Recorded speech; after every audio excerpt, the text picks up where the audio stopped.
अस्सलाम वालेकुम नाज़रीन, रिपोर्टिंग विद असद में आपको खुश आमदीद। नाज़रीन, सुप्रीम कोर्ट के जस्टिस काजी फ़ायज़ ईसा के जो सदारती रेफरेंस उनके ख़िलाफ़ फ़ाइल हुआ था, उस पर ये जो है तवक्को की जा रही है कि रवां हफ्ते उसका डिटेल्ड आर्डर जो है वो जारी हो सकता है। और ये कहा जा रहा है कि कोयटा का जो जलसा है, जो कि नेक्स्ट जो संडे को है, उससे कबल ये जो डिटेल आर्डर है वो जारी हो जाएगा। आज हम बात करें कि जस्टिस काजी फ़ायज़ ईसा के ख़िलाफ़ जो रेफरेंस है वो कैसे शुरू हुआ, किन हालात में शुरू हुआ, और इसमें बहुत सी ऐसी बातें हैं जो कि आपको बताएंगे, जो कि आपने पहले कभी नहीं सुनी होंगी और अभी तक वो सीग़ाए राज में थी, वो भी आपके साथ शेयर करेंगे। थोड़ा सा इसमें आपको इसका बैकग्राउंड बताऊं कि जस्टिस काजी फ़ायज़ ईसा का रेफरेंस जो है वो जब स्टार्ट हुआ तो उससे पहले जो है वो कुछ दो तीन इस किस्म के मुकदमात थे जिनमें उनके एडवर्स किस्म के रिमार्क्स थे। एक तो फैज़ाबाद का केस था, फैज़ाबाद धरने का जो केस था, उसमें उन्होंने रिमार्क्स दिए थे एक आला फौजी अफसर हैं उनके ख़िलाफ़। लेकिन एक इसके अलावा एक मज़ीद भी एक केस था जिसमें जस्टिस काजी फ़ायज़ ईसा ने जो है वो ऐसे रिमार्क्स दिए थे जिनसे शायद बहुत से लोग जो हैं वो नाखुश थे। ये बहुत से लोग जो हैं, ये मैं इस्टेब्लिशमेंट के अलावा मैं कह रहा हूँ कि जो बहुत से लोग उनसे नाखुश थे। और वो था एक रूटीन एक मैटर था, लेकिन उसमें उन्होंने ये कहा कि सितंबर 2017 की बात है, और जब ये आर्डर आया उसमें उन्होंने ये बात वाज़ेह की कि अगर किसी का जुर्म साबित करना है तो उसमें डिक्शनरी का जो मफहूम है वो इस्तेमाल करके आप किसी को भी मुजरिम साबित नहीं कर सकते। और उनका ये कहना था कि अगर डिक्शनरी का जो मफहूम, अगर आप इसके ज़रिए अगर आप अपने अपने पाकिस्तान पीनल कोड को जो है वो आप कनेक्ट करेंगे तो इसमें आप अपनी मर्ज़ी के जो है एक तशरी ले सकते हैं और किसी भी बंदे को जो है उसके ऊपर आप सज़ा वार ठहरा सकते हैं। इसका एक मैं थोड़ा सा आपको एक मज़ीद इसका एक बैकग्राउंड बताऊं कि जुलाई 27 जुलाई 2017 को जो एक मियाँ नवाज शरीफ की नाअहली की एक जजमेंट आई थी, तो उसमें जो ज़्यादा ज़ोर था, क्योंकि ऐसा कोई प्रूफ जेआईटी नहीं लेके आई थी कि जिससे ये साबित हो कि उन्होंने मियाँ नवाज शरीफ ने जो है कोई करप्शन की। तो जो सुप्रीम कोर्ट का जो 5 रुकनी बेंच था, उसमें जो आर्डर दिया उस आर्डर में दो डिक्शनरीज, एक ब्लैक क्लाउड डिक्शनरी और एक बिजनेस डिक्शनरी, उसमें से रिसीवेबल का जो है वो एक मफहूम उसका निकाला गया कि रिसीवेबल एक एसेट है। और चूँकि मियाँ साहब ने अपने बच्चे से जो है वो तनख्वाह नहीं ली, उनको लेनी चाहिए थी लेकिन उन्होंने नहीं ली, तो वो उनका रिसीवेबल तनख्वाह जो है वो भी एसेट था जो कि उन्होंने अपने गोशवारों में नहीं दिया, लिहाजा उनको जो है वो नाअहल करार दे दिया गया। इसमें बड़ी एक दिलचस्प जो है वो बाद में एक जजमेंट आई जो कि ख्वाजा आसिफ जो है, जिनके बारे में अभी इमरान ख़ान ने भी कहा कि उन्होंने जनरल साहब को फ़ोन किया और कहा कि जी मुझे इलेक्शन जितवाएं।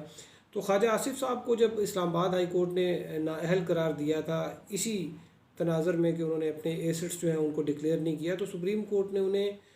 इस वजह से जो है वो उनको दोबारा रिस्टोर कर दी उनकी मेंबरशिप के जो अदालती आर्डर के मुताबिक के ख्वाजा आसिफ भी जो है वो बाहर जॉब करते थे और उनकी बाहर से तनख्वाह आती थी, लेकिन चूँकि वो अपनी तनख्वाह जो है उन्होंने वो ख़र्च कर देते थे, तो जो खर्च की गई है तनख्वाह वो तो उनका एसेट नहीं है, तो लिहाजा उसको डिक्लेयर भी नहीं करना चाहिए था। तो इस बिना पर उन्होंने कहा कि वो तो पैसे जो आए वो उन्होंने खा लिए, तो वो उनका एसेट नहीं है, तो इस बिना पर उनको जो है वो क्लियर कर दिया गया था। हम दोबारा आते हैं जस्टिस काजी फ़ायज़ ईसा के रेफरेंस के ऊपर। तो इसके साथ जब ये मैंने आपको बताया कि ये एक तनाज़र था, उनका एक बड़ा वाज़ेह किस्म का एक एक उन्होंने अपना एक माइंड जो है वो बता दिया कि जो डिक्शनरी के मफहूम हैं उनकी बेसिस पे अगर किसी के ख़िलाफ़ अगर कोई फ़ैसला दिया जाता है तो वो उसकी कोई कानूनी हैसियत नहीं है। तो अब हम आगे चलते हैं कि जब ये जो रेफरेंस जो है वो कहाँ से स्टार्ट हुआ। तो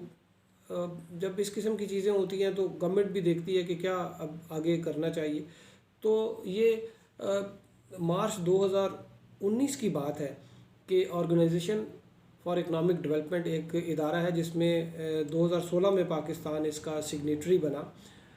उस वक्त नून लीग की हुकूमत थी। OECD ने जो है 2 मार्च 2019 में पाकिस्तान के साथ कुछ इन्फॉर्मेशन शेयर की। पहले सितंबर में भी, सितंबर 2018 में कुछ इन्फॉर्मेशन शेयर की। बाद में जो 2019 मार्च में जो इन्फॉर्मेशन शेयर की उसके मुताबिक 1,52,000 अकाउंट्स जो है पाकिस्तानियों के ऑफशोर अकाउंट्स में तकरीबन 11 अरब डॉलर जो है वो बाहर पड़े हुए थे।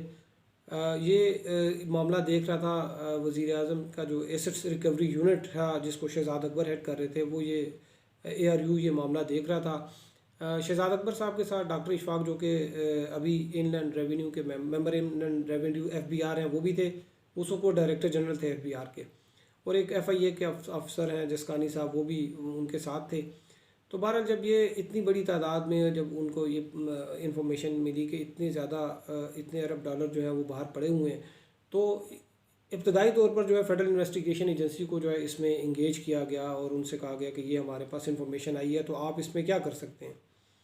FIA ने अपनी कोई कैलकुलेशन करके बताया कि जी इसमें 3.5 अरब डॉलर जो है वो हम रिकवर कर सकते हैं, अगर ये सबका डेटा हमें आप दे दें तो हम इनको नोटिस इशू करेंगे इन पाकिस्तानियों को, और इनको कहेंगे आप अपनी रकम जो है वो लीगलाइज़ करा लें और इतनी पेनल्टी पे करें। तो जो पेनल्टी बनती थी वो तकरीबन 3.5 अरब डॉलर थी। तो बहरहाल बाद में कुछ इस तरह से हुआ कि ये इंफॉर्मेशन जो है वो शेयर नहीं की गई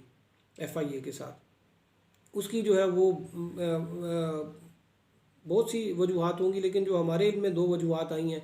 वो ये है कि इसमें जो ऑफशोर अकाउंट में जो है एक पाकिस्तानी खातून जिनका वो सिलाई मशीनों से जिन्होंने अपने काफ़ी पैसे जो है वो उन्होंने कमाए हैं, उनके भी कुछ ऑफशोर अकाउंट्स थे। तो इसके अलावा जो है वो एक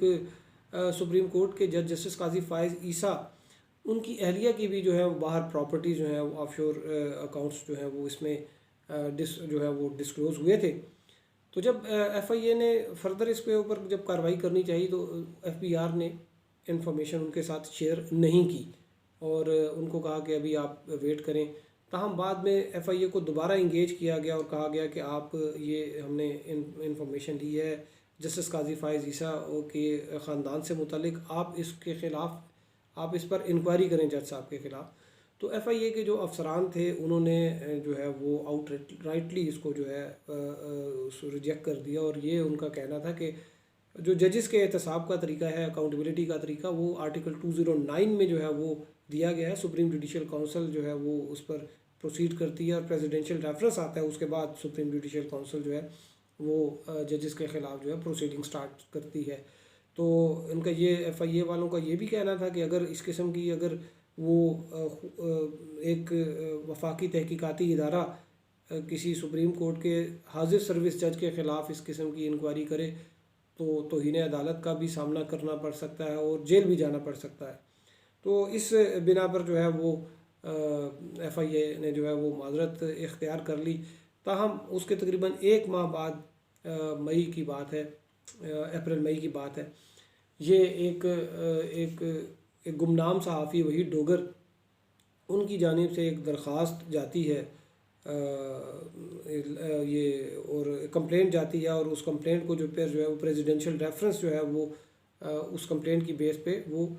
सुप्रीम जुडिशल काउंसिल में जो है वो फ़ाइल होता है और जस्टिस काजी फ़ाइज़ ईसा के ख़िलाफ़। अच्छा, ये भी एक इसमें बड़ी एक जो बात है कि जो वहीद डोगर हैं वो किसी एक लोकल न्यूज़ एजेंसी में उस वक्त एक जॉब कर रहे थे, और न्यूज़ एजेंसी भी कोई इतनी बड़ी नहीं है, और ये classified information, top classified information जो कि FIA को भी नहीं दी गई, कि FIA कह रहा था कि हम आपको 3.5 अरब डॉलर जो है वो इकट्ठा करके दे देंगे, वो इन्फॉर्मेशन वही डोगर के पास आ जाती है। वही डोगर साहब जो हैं वो वहाँ पर जब उन्होंने कंप्लेंट फ़ाइल की तो उसके कुछ अर्से बाद जहाँ पे वो जॉब कर रहे थे उनकी वहाँ से छुट्टी हो गई, फिर वो काफ़ी बेरोज़गार रहे, और बाद में फिर बोल TV में उनको जॉब मिली। बोल TV से भी जो है वो इतना ज़्यादा नहीं चल सके और वहाँ से भी जो है वो उनको टर्मिनेट कर दिया गया। अभी मेरे ख्याल में शायद वो किसी इदारे के साथ वाबस्ता नहीं है। बहरहाल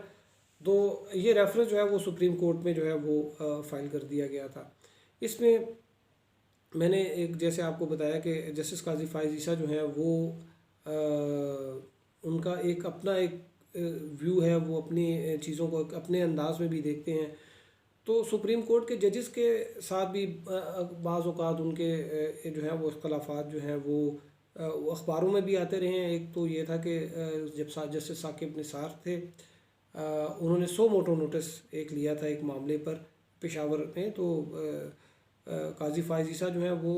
उन्होंने ये सवाल उठाया कि आपने इस केस पर सो मोटो नोटिस कैसे ले लिया। उन्होंने जब एडवोकेट जनरल से सवाल किया कि आप हमें बताएं कि क्या ये आर्टिकल 183 के मुताबिक जो है इसको हम टेकअप कर सकते हैं। जब 2-3 इस किस्म के क्वेश्चंस किए तो जल्दी जल्दी में जस्टिस साकिब निसार जो है साबिक चीफ जस्टिस, उन्होंने इस केस को जो है वो समाज जो है उसको मुलतवी किया और फिर दोबारा से जब बेंच को रिकॉन्स्टिट्यूट किया तो जस्टिस काजी फ़ाइज़ ईसा जो है वो उसमें नहीं थे। तो बहरहाल इस केस जो रेफरेंस फाइल हुआ था उस पर जो है वो बार काउंसिल्स बार एसोसिएशंस ने भी जो है वो पिटिशंस फाइल की थी। जस्टिस काजी फ़ाइज़ ईसा ने भी पिटिशंस फाइल की थी जिन पर शॉर्ट ऑर्डर के ज़रिए इस जो रेफरेंस है इसको सेट असाइड कर दिया गया था। लेकिन उस शॉर्ट ऑर्डर में भी एक नए रेफरेंस का जो है वो ख़दशा पैदा हो गया था। उसने एक नई एक इंक्वायरी को जन्म दे दिया जो कि FBI अभी कंडक्ट कर रहा है, और FBI को सुप्रीम कोर्ट के जो बेंच है उसने FBI को ये डायरेक्शन दी थी कि वो दोबारा से इसको इन्वेस्टिगेट करें और इस हवाले से जो भी अगर बनता है तो वो दोबारा सुप्रीम जुडिशल काउंसिल के सामने रखा जाए। ताहम अभी जो डिटेल जजमेंट आनी है उसमें मज़ीद सराहत के साथ जो है वजाहत के साथ ये चीज़ें सामने आएंगी कि क्या तरीक़ाकार होगा इस केस में मज़ीद आगे जाने का। तो बहरहाल उम्मीद की जा रही है कि इसी वीक में जो है वो ये डिटेल जजमेंट जो है वो आ जाएगी, और मोस्ट प्रॉबेबली जो कोयटा जलसा PDM का होने जा रहा है उससे कबल ही ये जो है वो शायद ये जजमेंट आ जाए। तो आज के लिए बस इतना ही। हमारे साथ रहने का शुक्रिया। अल्लाह हाफ़िज़।